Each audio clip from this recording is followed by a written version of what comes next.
All right, welcome everyone. I would like to call this meeting of the Truth and Reconciliation Commission to order at 6:10 p.m. on May 9th, 2022.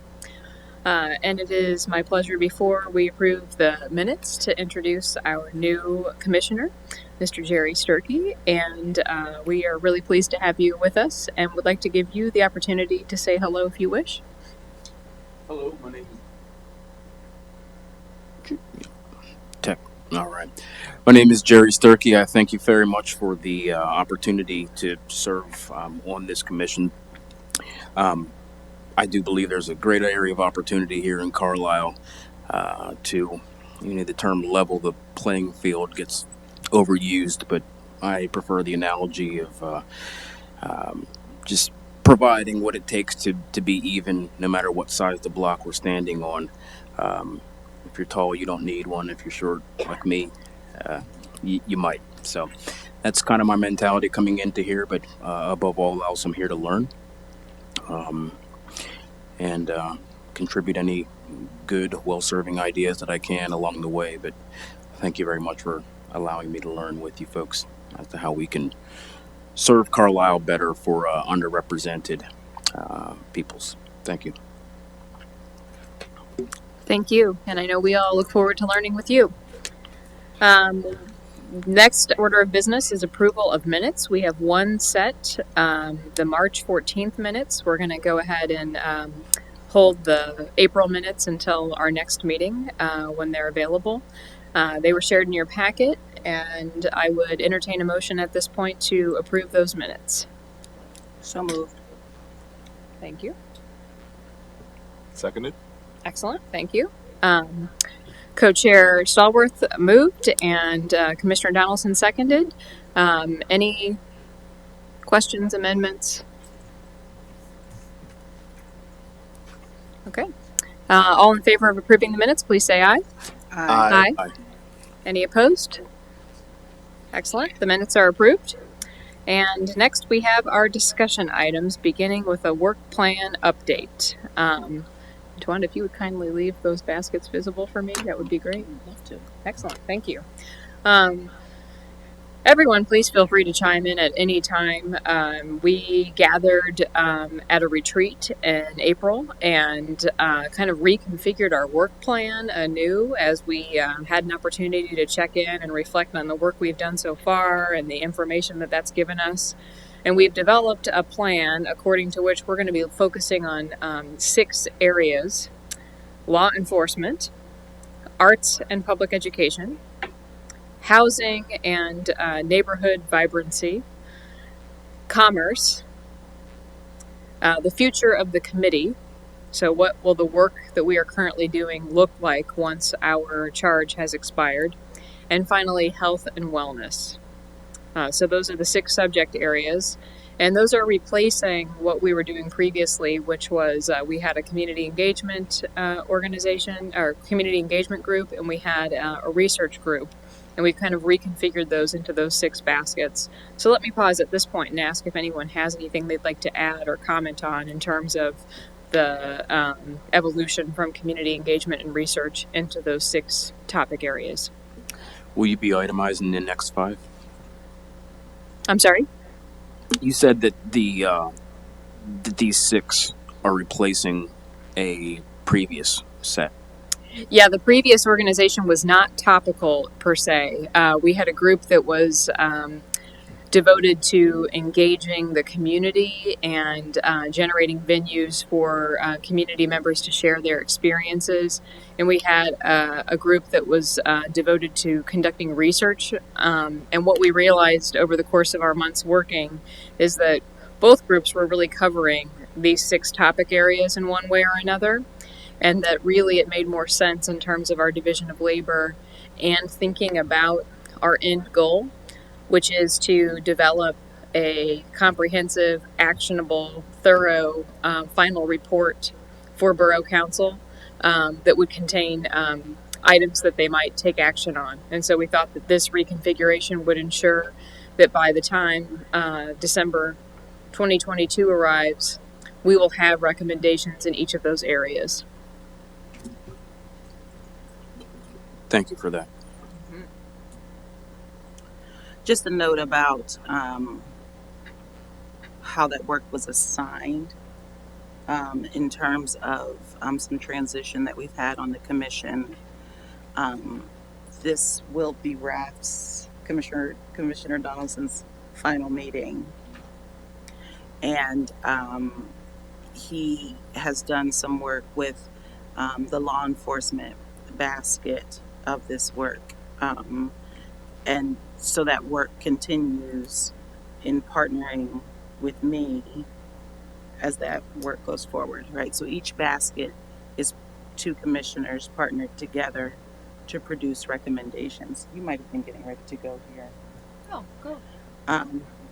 That being said,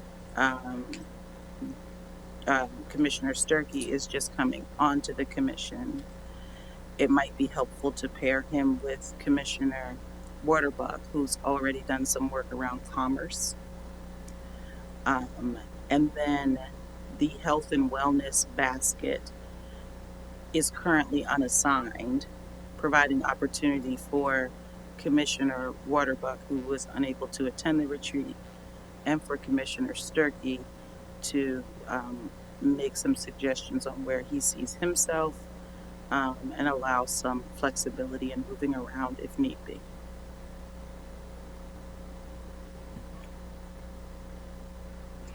Yeah, I'd say the constitution of those different baskets is kind of in flux a little bit. We've got at least a couple people who are initially interested in 5 of the 6 baskets, but I think we can have 3 folks assigned to any of those baskets if people start to notice that inquiries and information are coming your way that relate to one of those baskets.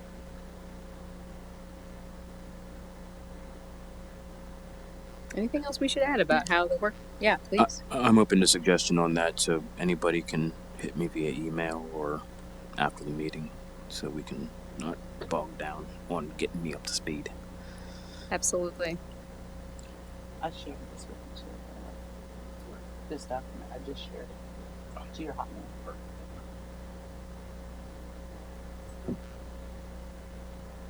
And onboarding is really hard, so please be direct with us if there's any information you feel like you don't have. Anything else on the work plan update? Okay. Next up is thinking about race Thursdays. I can speak to that a little if all right. So we are scheduled for this week, this Thursday, May 12th at 6 p.m. At Second Presbyterian Church, which is 528 Garland Drive. 6 p.m. So we're inviting the greater community to come out, really hoping it's a community-driven conversation. As we discussed in our retreat, one thing that we did do was scale back the thinking about Race Thursday. So it initially began as a monthly initiative, but something we've cut down to quarterly, especially as I think will fit, especially as we've broken into different types of working groups. But that said, want to encourage anyone who's able on the commission to attend, and anyone in the community to attend as well. I did want to ask a question in addition. We've talked about refreshments being provided, making sure the video is there. It's the Systemic Racism Explained. If anyone hasn't seen the video, short clip, maybe 3 or 4 minutes. Have we made those accommodations, or do we still need to provide, figure out how we're going to provide refreshments and have the video set up and everything? They're set up as far as technology, so that all we would have to do is connect a machine to their projector. Okay.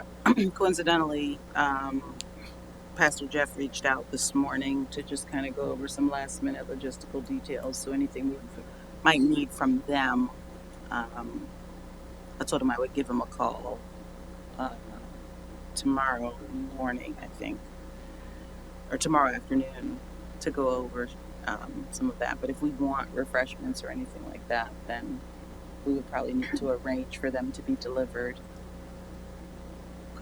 on our end. They can probably accept the delivery if we're not there, but Sure, I'd be happy to take that on if you'd like. And we could probably take that offline. I just wanted to see if there was something already in the works, or if there was like a norm for someone we went through to make those arrangements.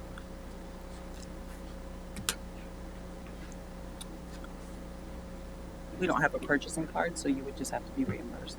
Okay. Appreciate you taking that on. Thank you for organizing that part. Happy to. And that's really all I got for the thinking about race, unless there's any question.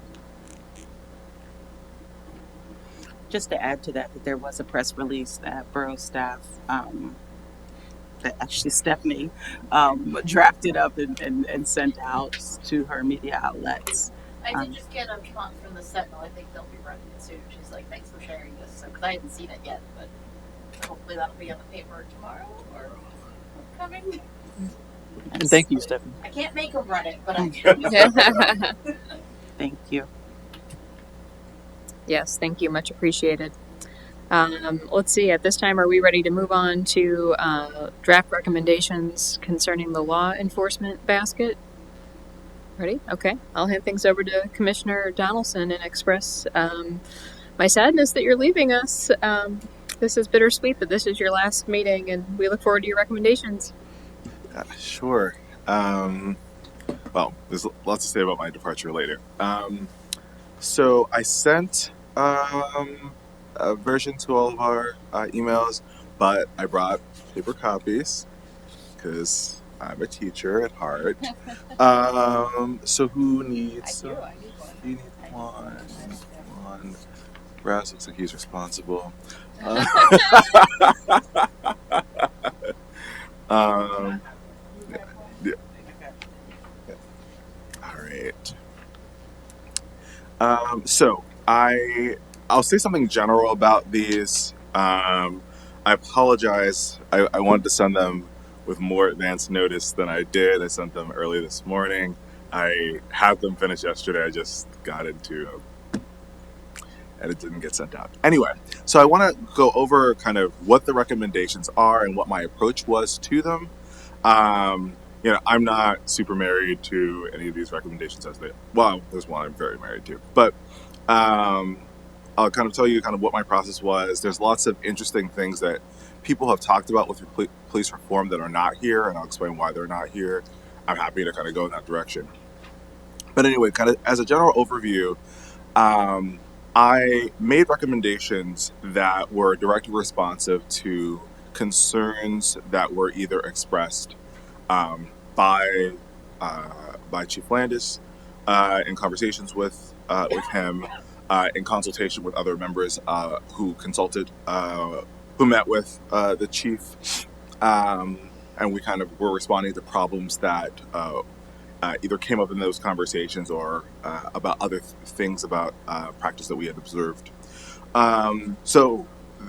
Or some of the concerns that were raised by the youth with whom Commissioner Wilbur spoke and kind of gave us a kind of recap of those conversations. So I was trying to be responsive to what I took to be really local concerns as opposed to trying to think more broadly than that. So trying to kind of connect up with the evidence that I thought we had.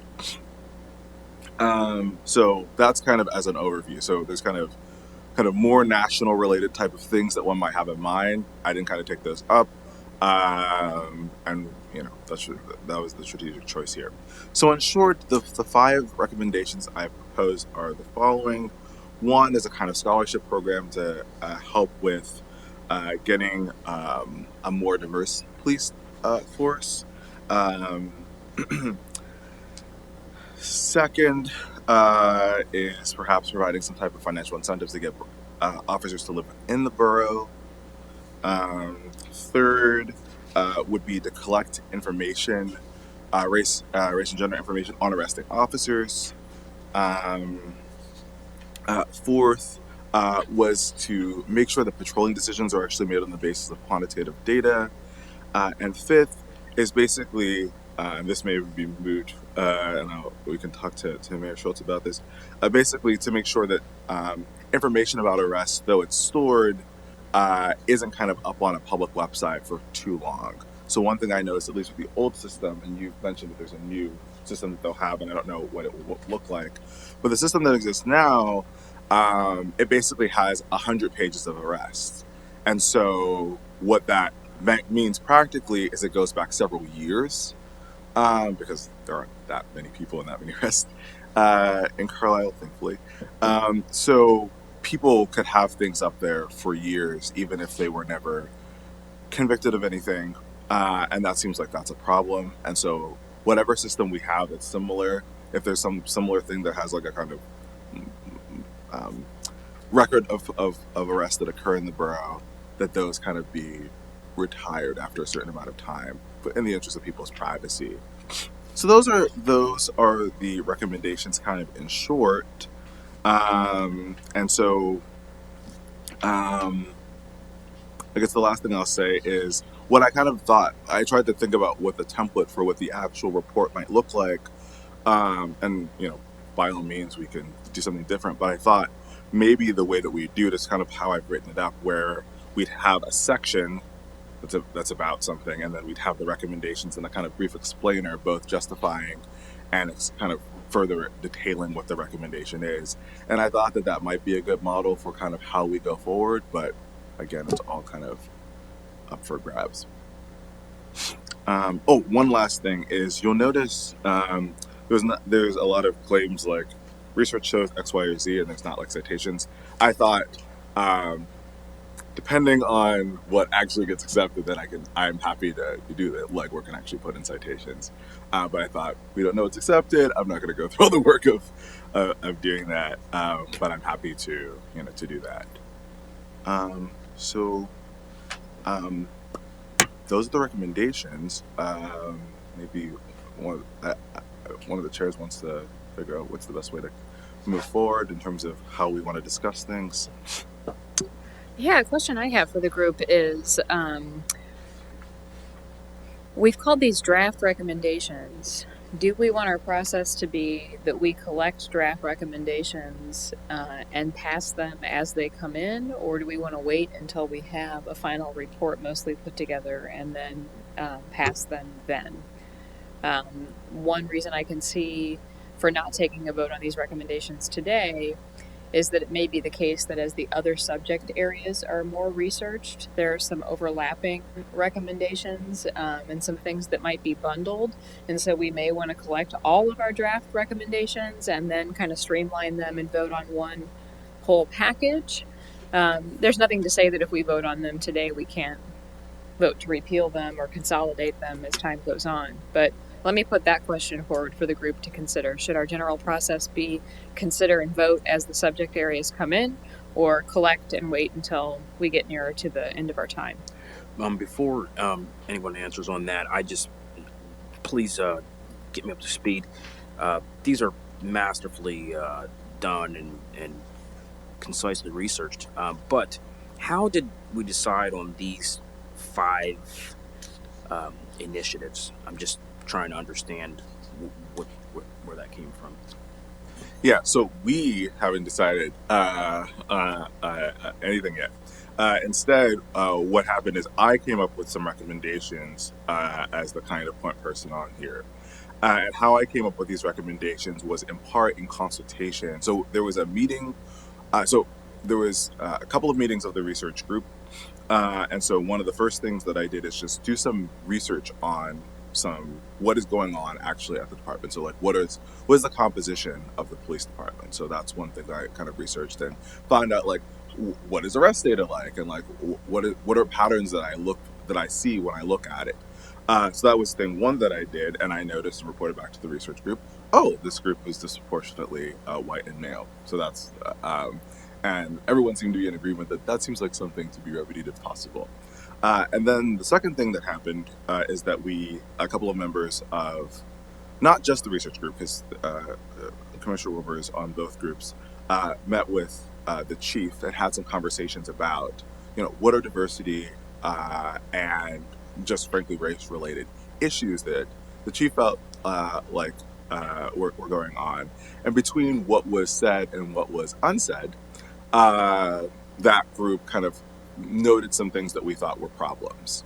So one of them was the fact that there's not a lot of collection of data. And so I reported this back to the full group. And, we didn't take a vote or anything like that, but people seemed to be a little bit concerned about those things. And so and then the last thing is that Commissioner Warburg made this kind of report of speaking with some youth in the area and them conveying their concerns about their treatment by law enforcement. And so we all heard that and also found this all kind of concerning. And so again, my thought was, what are some things that might address these kind of locally these are problems that have emerged from kind of local people's own mouths, and here are things that I think might address it. But whether these are the best way to address those or more radical things, my thought is at some point, maybe today, maybe some other point, the group would collectively decide. But these are just recommendations that I have compiled personally on the basis of what I hope are shared understandings about the collective problems. Thanks for that. And is that work that you've done, you used the term research, was that under the previous work plan research / community engagement? And the reason I ask that is because now that work plan's been itemized into 6 other things. So I was just kind of wondering if that still was what we were going to be going forward with. So yes, so we just made the decision to reorganize our workload last month. Mm-hmm. It was like 2.5 weeks ago. So most of this work was done, most of the researching work was done while we were in research group versus community engagement group. And then I actually just did the writing like 2 days ago. But yeah. And this list was created with the help of Chief. So I wouldn't say that the recommendations themselves were made with the blessing or something like that of the chief. Instead, they came out of a conversation with the chief. So, for instance, the chief said things like, and I hope this was not kind of off the record or something, but the chief said, it's difficult to recruit people and keep them here, and said specifically, here are some reasons why we think it's difficult to recruit people and keep them here. And so I hear that and go, okay, well, let me come up. He particularly thought like maybe this is just not an easily solvable problem, and I thought about some ways that we could solve the problem. My questions are answered. Thank you. And if I would just even add a little more context, the research versus community engagement working groups still, I think, have some merit in terms of like lenses through which we're looking. So I know you didn't pull from any thinking about Race Thursday per se, but we're hoping that the Thinking About Race Thursday, for instance, which was an initiative born out of the community engagement working group, can help from a qualitative data to supplant some of the or complement some of the research RAF has done.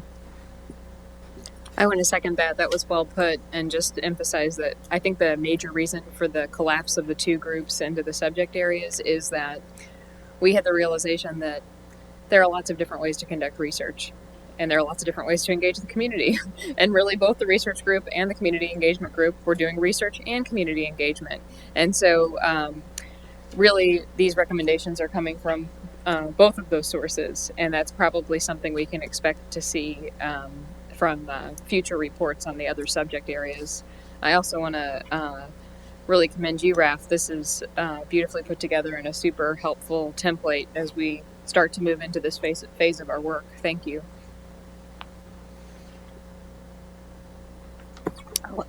Excuse me.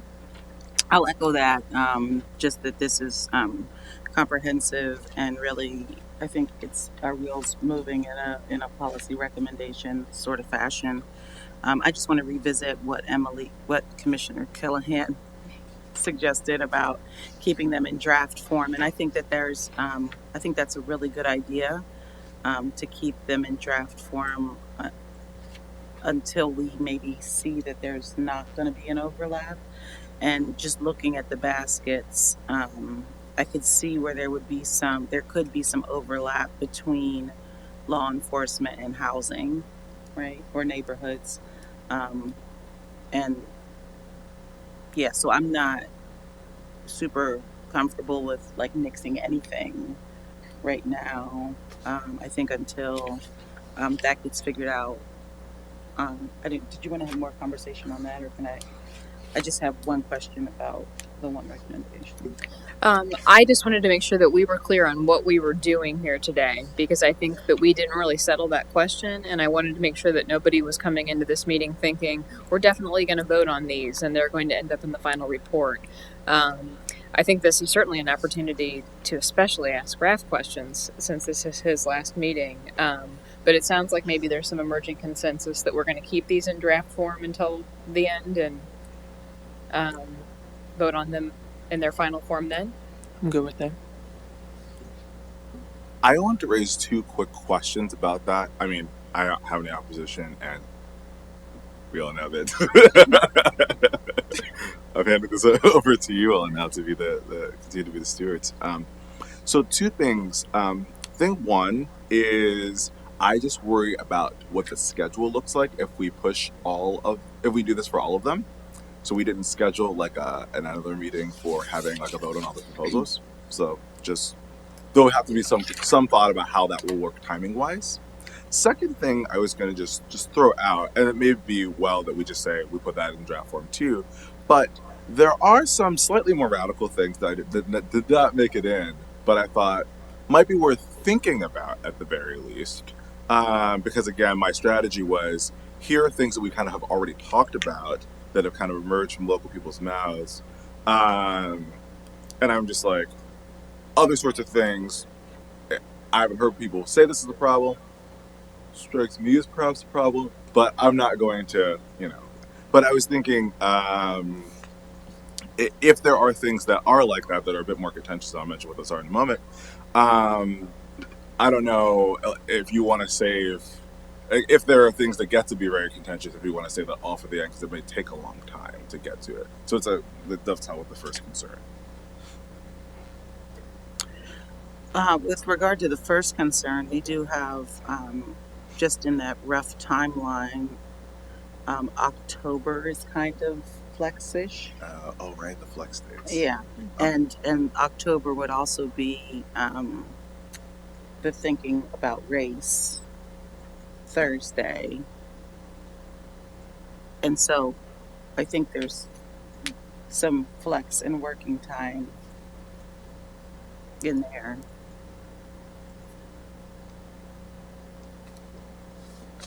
This may not make a difference one way or another, because they're draft recommendations that are now part of the public record, but they do have different gravity. If this body decides we're passing these today, they become things that the chief could be asked about.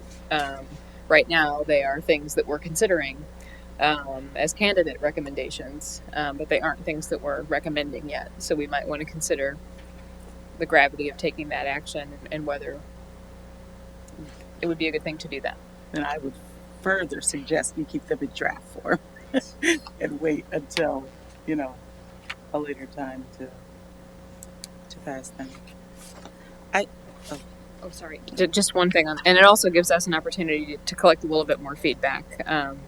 Just if there are folks who are listening who hear that these are in draft form, it might make them feel more compelled to say, and I'd like to add to this, or here's something that you may not have thought about. And so that way we can kind of create a feedback loop with the public.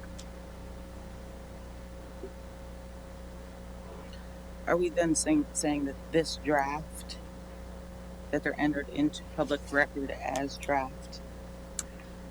I think they are, as a consequence of being in the minutes. So anybody who's reading our minutes or listening to this meeting could say, well, one of the things TRC is considering is scholarships for the police academy. And at this point, the news story won't be, they passed this.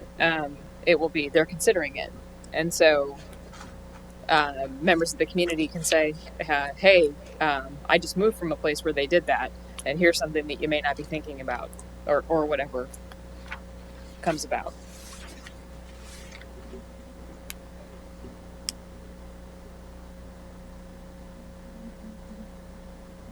I'm good with that logic. And Raph, I didn't say it before, but nodding in agreement to them, like, really well done. Thank you for your work on this. Get some Chicago style or what's it, Turbian citation. I do have a question about a recommendation though that I'm gonna. Number 3. I'm wondering if you could say a little bit more about that, and then I'll say the reason that I'm saying that is, I wonder if there's a feeder for the residency incentive. Might it be helpful to also store that data? So maybe I should ask my own question about. So, are you asking? Yeah, I did not state that well. Yeah, Sorry. maybe. Yeah. So let's try again. So, recommendation number 3: collect and store race and gender information about arresting officers. Mhm. I guess what I'm suggesting is, might it be helpful to also collect and store residential information about arresting officers, right? So do we have a plethora of outside of borough officers arresting local folk? That's a great idea. That's a great idea. Yeah, I think that's a great thing to kind of. I mean, insofar as recommendation 3 is primarily about trying to collect the data so we can find out whether there are certain kinds of problems, this will go well. This will dovetail with that nicely. So I think that's great.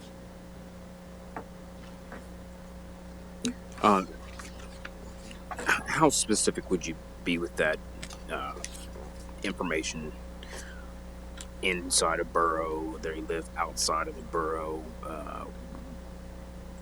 What would you be looking for to add to that? I mean, obviously not their home address.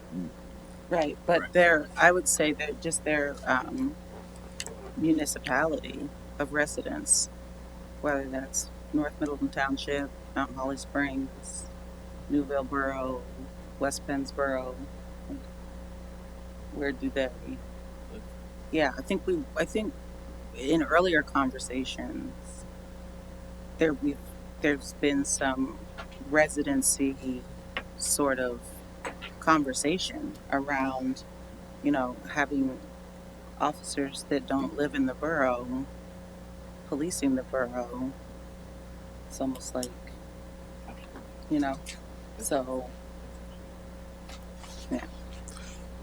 Yeah, so I mean, one thing that we could do is this kind of very fine-grained version that you were suggesting. Another thing we could just do is like borough resident, not borough resident. Mm-hmm. Although, I think if anyone were to ever get into the weeds of the data, I think it's going to be a little bit of a different. So for what this is saying, I think it might, in some way that I can't make sense of right now, make a difference if an officer lives in North Middleton Township, like right next door, right over the line, or in Shippensburg, right? Like, the police officer in North Middleton Township might have kids that go to the same school, right? So I kind of feel like in some way that maybe it's, borough, non-borough, CASD, non-CASD. Maybe just even that extra layer, I think, speaks to the community, because here we are once again with that, different jurisdiction sort of thing. Yes,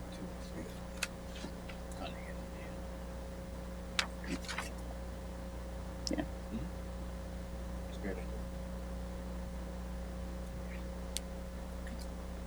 Just a suggestion. I mean, I don't know if that's helpful, but I feel like in some iteration of the research and carrying forth of the recommendation, that might be. I think it's worth considering, and it's a reason to wait to approve these. There are more things we need to think about. Is it time to hear about the more aggressive or radical proposals? Or Could I ask a quick question about because one of the things I've been looking into for the last couple of months, and when I mentioned at the retreat about the new system coming online at some point, probably later this year or early next year, is ensuring that we're getting the correct data on the arrestee and sufficient data. There's an organization out there. I was trying to pull it up, but I can't remember what it's called. They're trying to be sort of a clearinghouse of information nationwide, in particular on use of force. But when I was at a conference a couple months ago, the gentleman from the organization said there's a great deal of disparity in the information that different jurisdictions retain or keep in any way. And I don't know what we keep right now.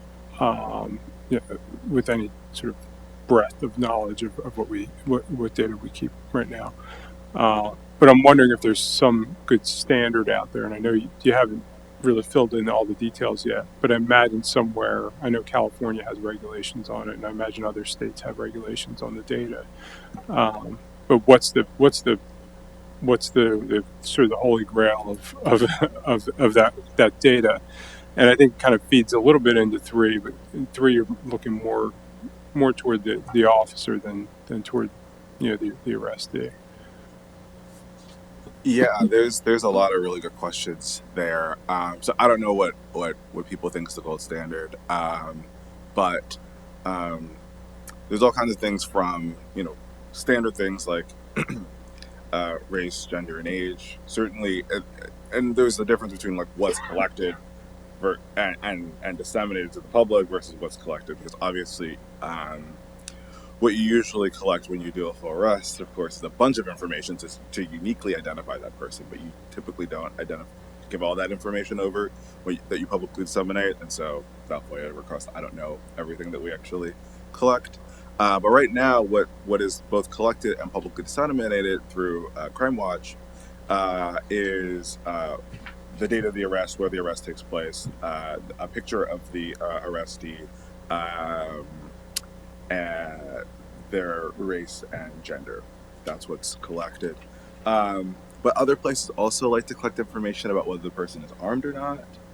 So there's lots of, as some of you may know who follow this sort of stuff, the Washington Post was doing this kind of large collection of data to talk about how often unarmed minorities are targeted. But there's like lots of disparities about what it means to be armed and not armed.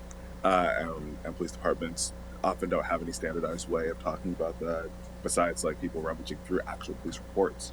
And so, yeah, I don't know what the best way is, but yeah, those are important considerations. And I hadn't really thought about it, but yeah, I think that's super important.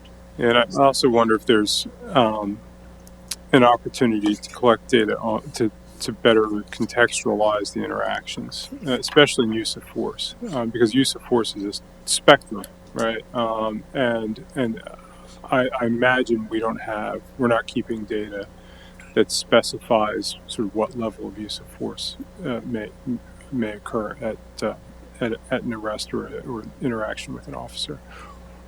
Just things to think about.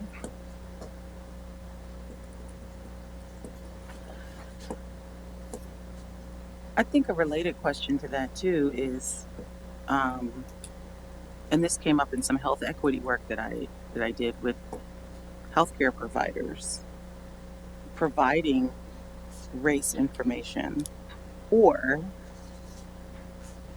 is there an avenue that folks are able to self-identify?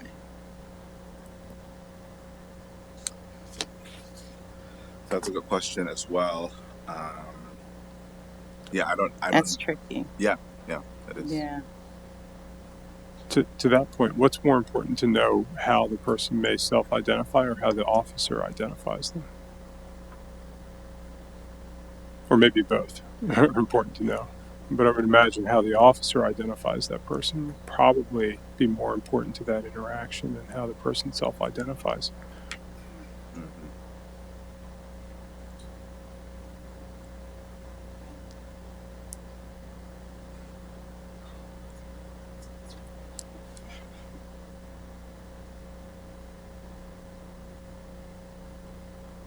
Okay, additional proposals? So one thing I think about a lot is the fact that, at least according to the Supreme Court, one can arrest for any violation of law. So any crime, even if it's not a crime for which you could spend even a day in jail, is one for which you can be arrested, and it's not a violation of the Fourth Amendment. So one of the things that occurred to me to think about is, as we know, possession of marijuana, use of marijuana in small quantities, is a summary offense here in Carlisle. But so far as I know, there's nothing stopping a police officer from arresting someone or threatening to arrest someone. And certainly some of the things, I mean, I pressed Commissioner Wilbur about could she actually provide notes of what she actually shared with us, because there were things that some of the I recall, but like I didn't remember it exactly, and she didn't have notes exactly. But I do remember her saying things about certain children felt like they were being harassed by police legitimately for violations of law, like smoking pot before they went to school in public areas. So legitimate thing, but maybe that the quality and character of that interaction might change if it's made explicit that police are not allowed to arrest for this, because this is a summary offense punishable by a $25 fine or $100 fine. Like, that's what we're talking about.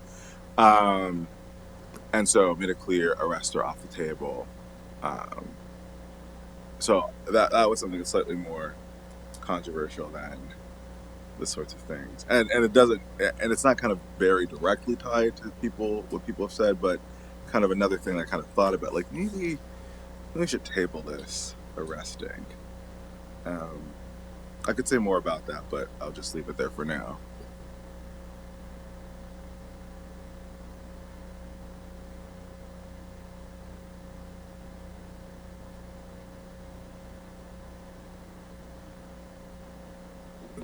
I would, I guess not vote, but I would say we should add that to consideration. Just in my view, you've done a lot of the legwork to get us here, even if it's not, solidified by a ton of data that we have. If it's something that you've considered, I think we ought to discuss it as a group.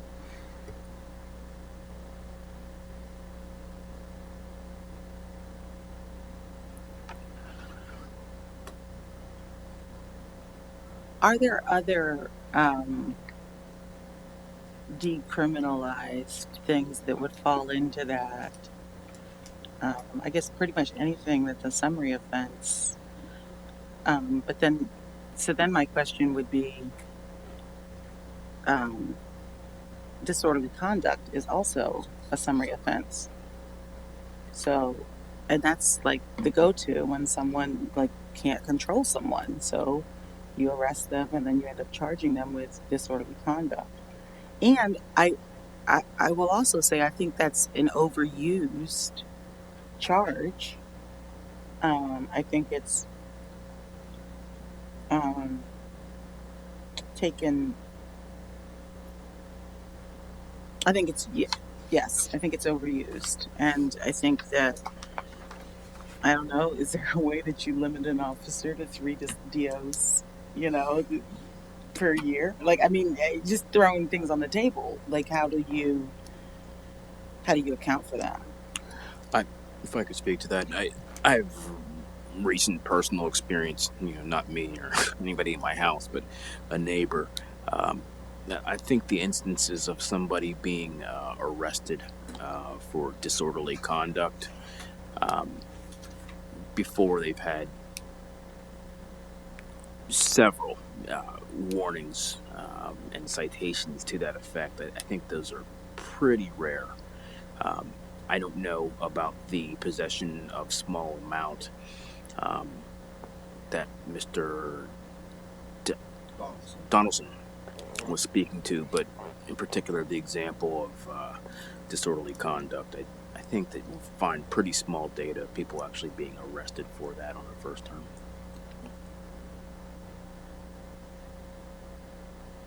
That I think that's because um, I think the times where I have seen people charged with disorderly conduct is oftentimes when an officer feels outwitted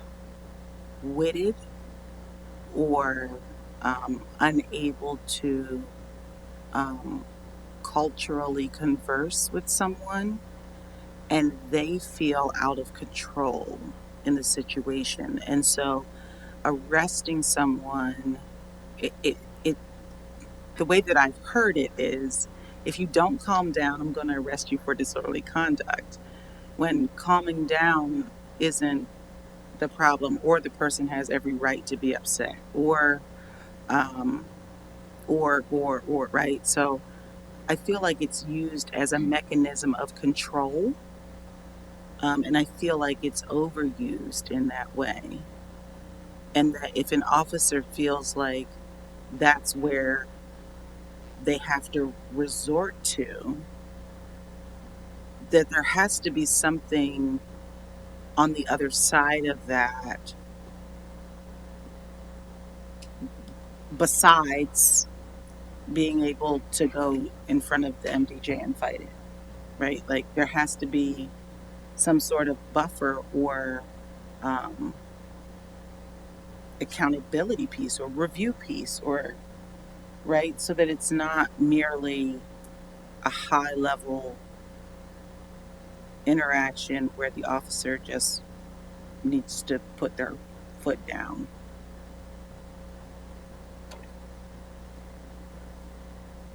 So, I have a lot of thoughts here. So one kind of thought is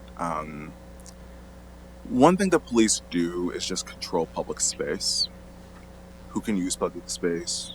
Who can be in the public space? Who can say what kind of things in the public space, at what kind of volumes, etc., and what kind of tones.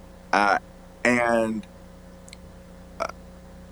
I'm very worried about the use of this kind of very wide discretion.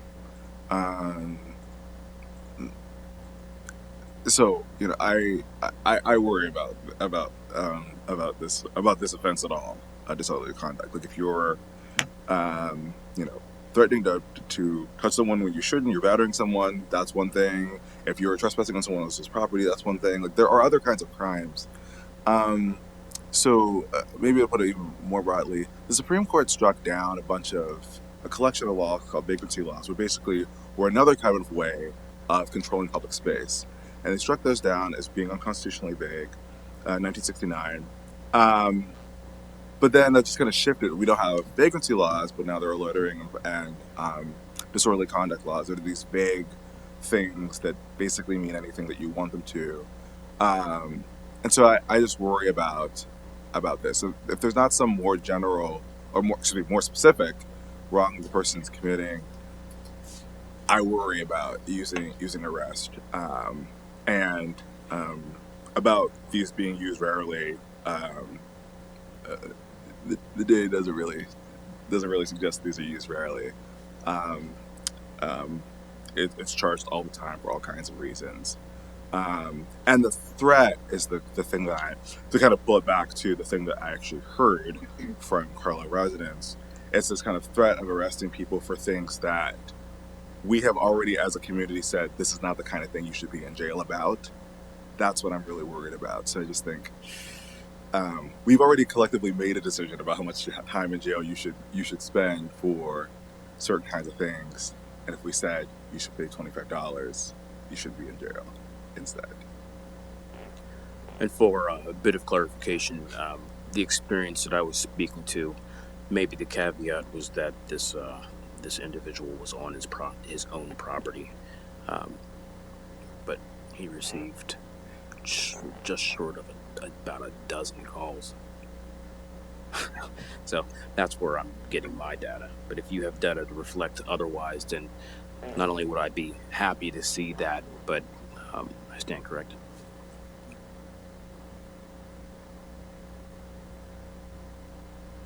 It's also a third degree misdemeanor.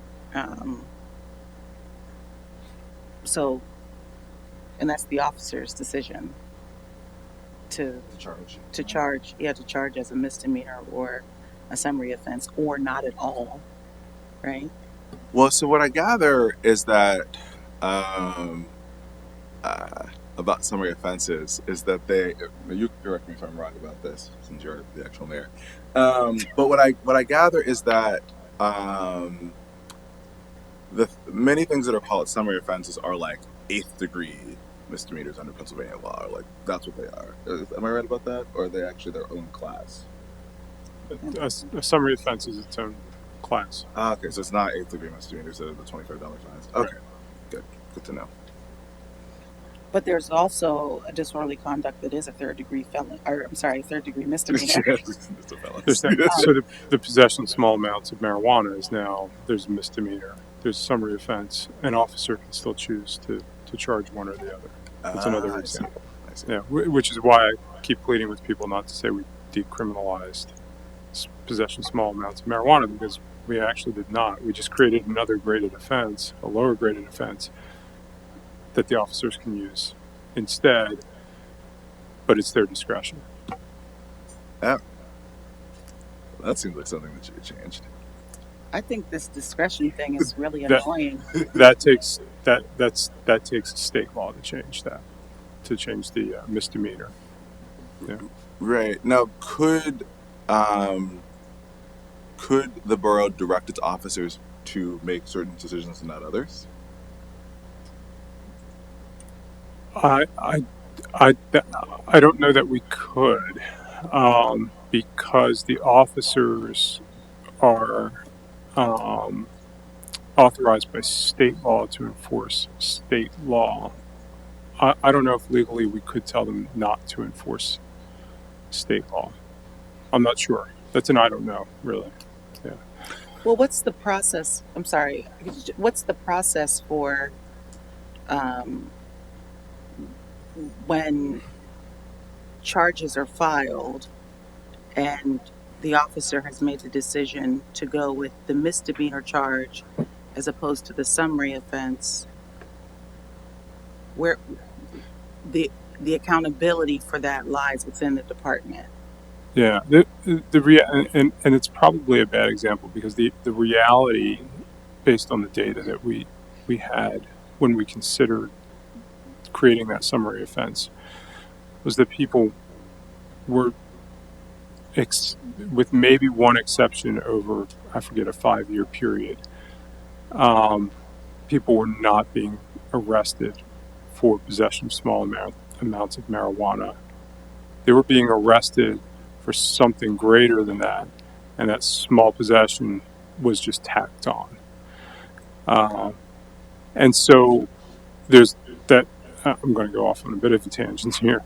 So it sort of raises the question: do we need to create that summary offense at all?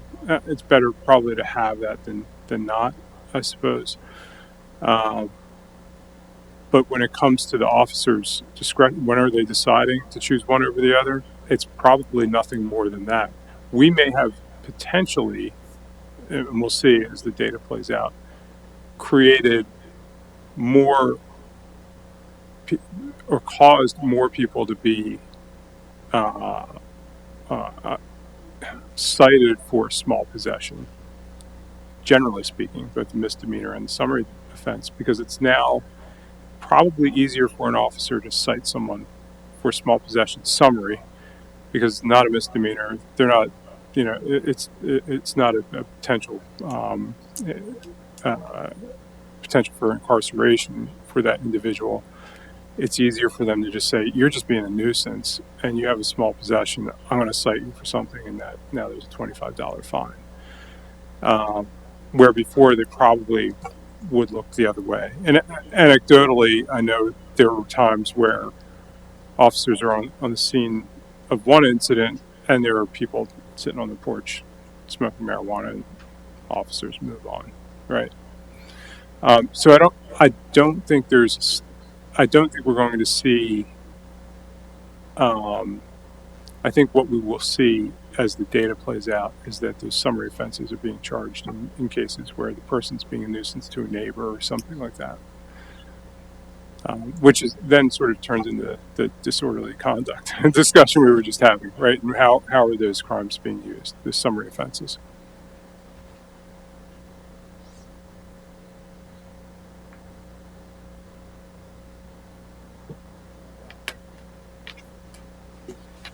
Any other things for us to consider, Raph? That is all on my end. That was a lot. Might we ask that you include the citations in this draft report and leave it for us to consider after your departure, given that we're going to delay voting on the final recommendations? I am happy to do so. Very much appreciated. Thank you.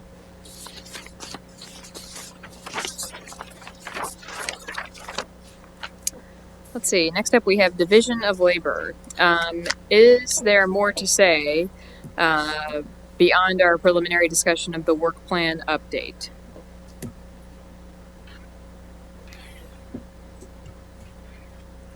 Just one question. We had we listed month over month which we were going to report out on. Mm-hmm. Is that documented somewhere? I've forgotten which. I have it. No. Awesome. That's all I want to know. I just wanted to visualize, and I didn't think I had written that one down anywhere. I can share this with you.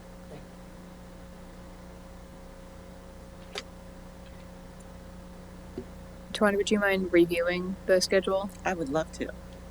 We would love you to. Since I'm doing something, I need to do something. Okay, so, and this might not be most accurate, but I think it's an idea. So for this meeting, we were talking law enforcement recommendations, potentially, nope, I think that's just it.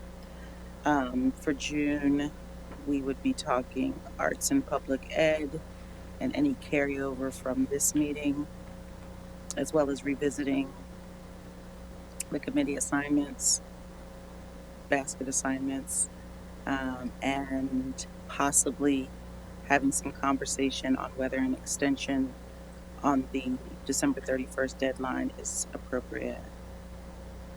July would be housing and neighborhoods and any carryover old business.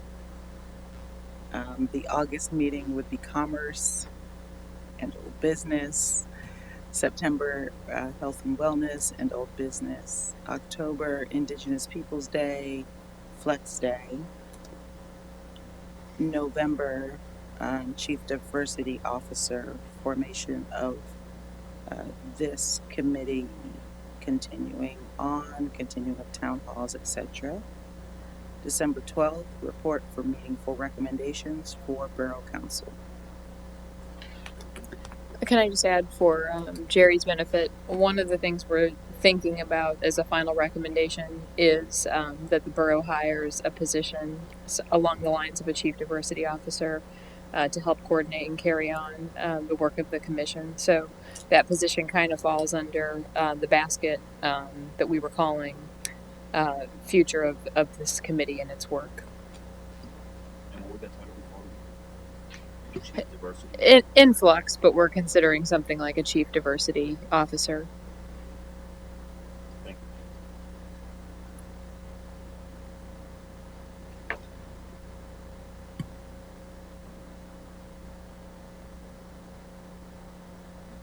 Let's see. Next up, allocation of funds.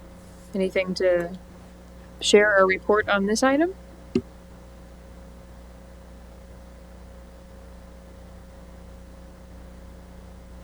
I do have a question. This will be related to what I'll announce during announcements, but I don't think we actually made any decision about like when actually we'll pay Colleen Murphy. We'll pay her just like in total, like in October.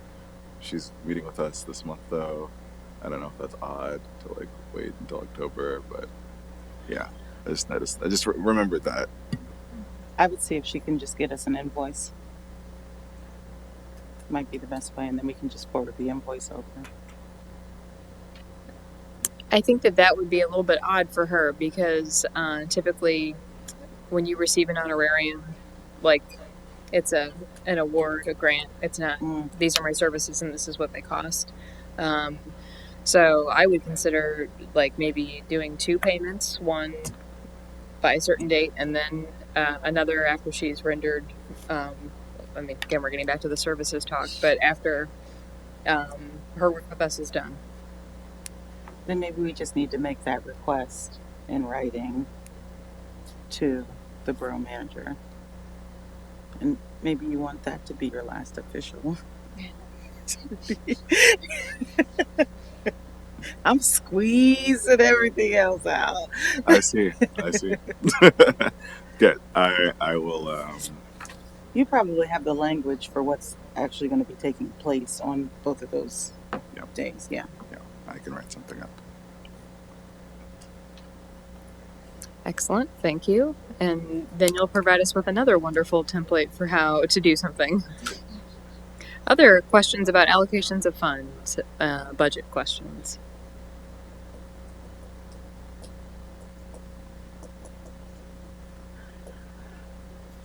I'm going to go out on a limb and just say, we requested funds to be used for the work of this commission. We talked a little bit about that at our last meeting, and folks that are working with baskets, having the ability or having access to funds for that work. I still don't think we're going to be able to spend it down entirely. So I think, we may want to start having some creative conversations around the ways in which those funds can still be used for the work of this commission in a way that we maybe haven't thought about before. And I don't even know what that looks like. But the idea of giving the money back without being able to use it for toward the concept of truth and reconciliation for what is needed in this community.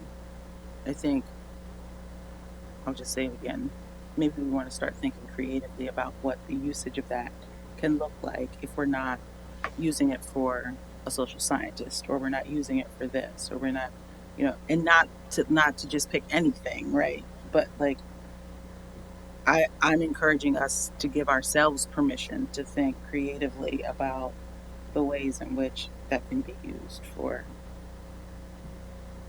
things and concepts, ideas that advance racial equity in the borough.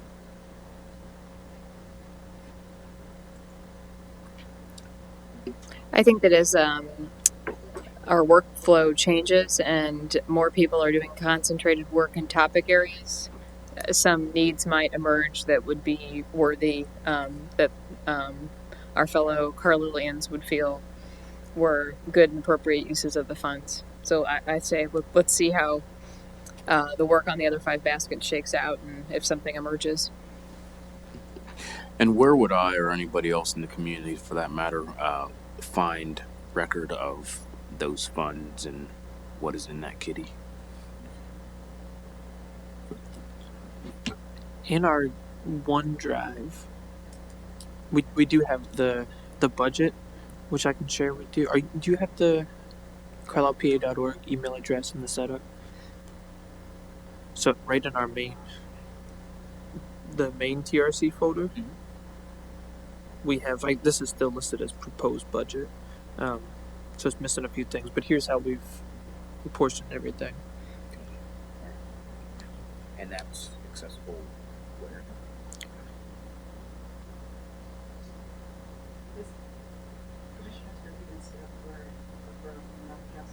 Probably not yet. Yep. Thank you. I'll show you where it's at once you get set up. Yeah, we'll get you connected and looped in. Shall we move on to updates from Borough Council / staff?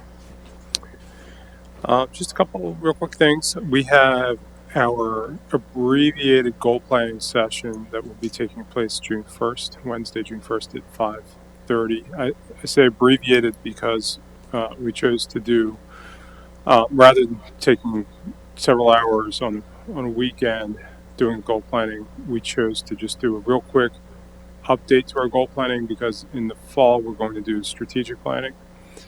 And then we're going to get back on that biennial goal planning track once we've done our strategic plan.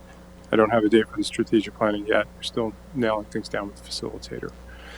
And I attended I was a member of a panel last Friday on the film Home from School, which was a film about the children of the Carlisle Indian Industrial School. It was this past Friday. It's a film called Home from School. So it was a discussion with a number of actually folks across panelists from across the country. Some two of them plus some written comment came from three gentlemen who had been students at a boarding school, at a Native American or Indian boarding school, depending on what it was called at the time, and gave some heavy and compelling comments on what they went through. Even it was probably 50 years after the closing of the school here. They were very interested in what this body is going to do on that issue. So I did mention that there would be a discussion on that later this year. That's all I have. Thank you very much. Any questions for the mayor?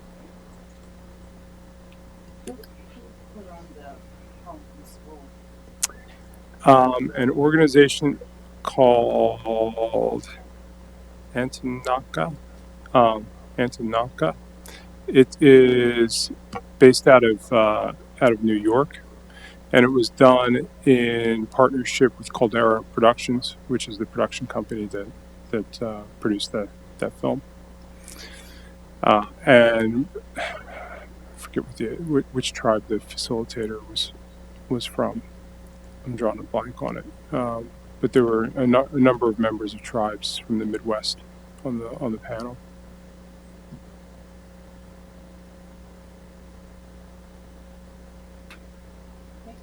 You're welcome.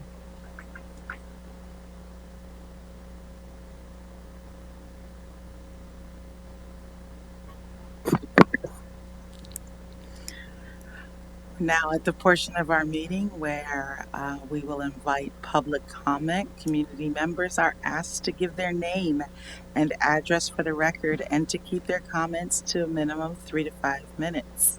Stephanie, do we have anybody on Zoom? Nobody has raised their hand on Zoom. Fantastic. Questions? Seeing no one present here in person in Borough Hall, we'll move forward to announcements and future meeting schedule. I'm going to flip those and just say that our next meeting is scheduled for June. I'm getting there. Bless you. June 13th, 2022, here at Borough Hall is our next meeting. And then now we'll do some announcements. Certainly want to thank Commissioner Donaldson for his contributions to this commission.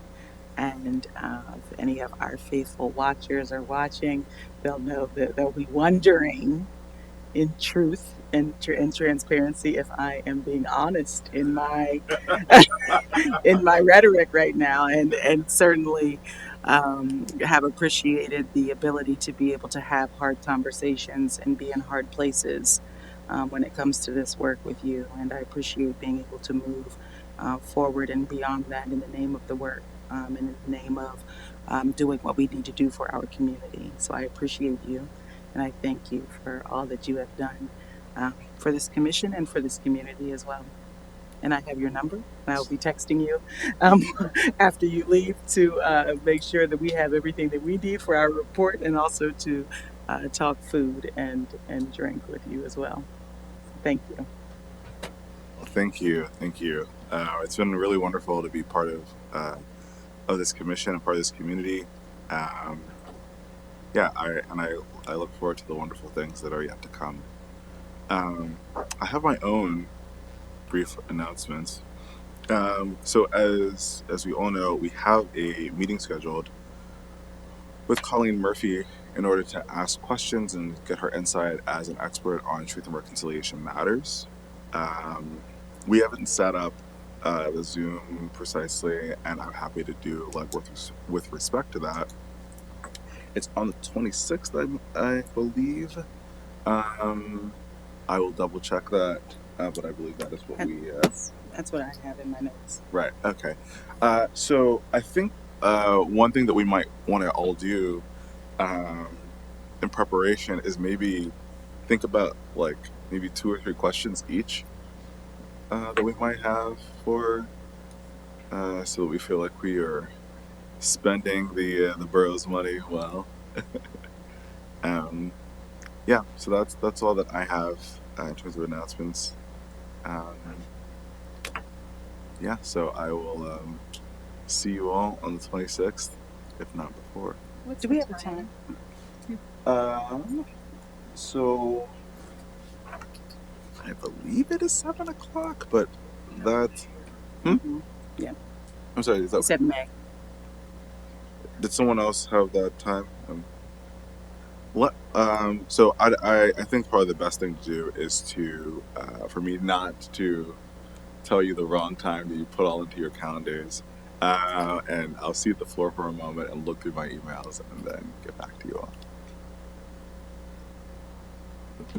And Commissioner Donaldson, I just want to echo the thanks, and I mean Tawanda said it really well, but really grateful to have you on the commission and honored to have served with you. So appreciate it.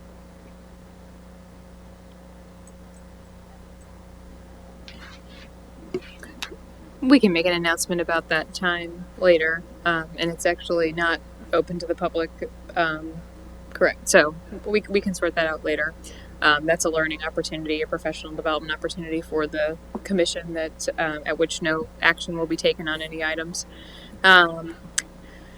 With that, if there are no other announcements, no, I declare this meeting adjourned at 7:23 p.m.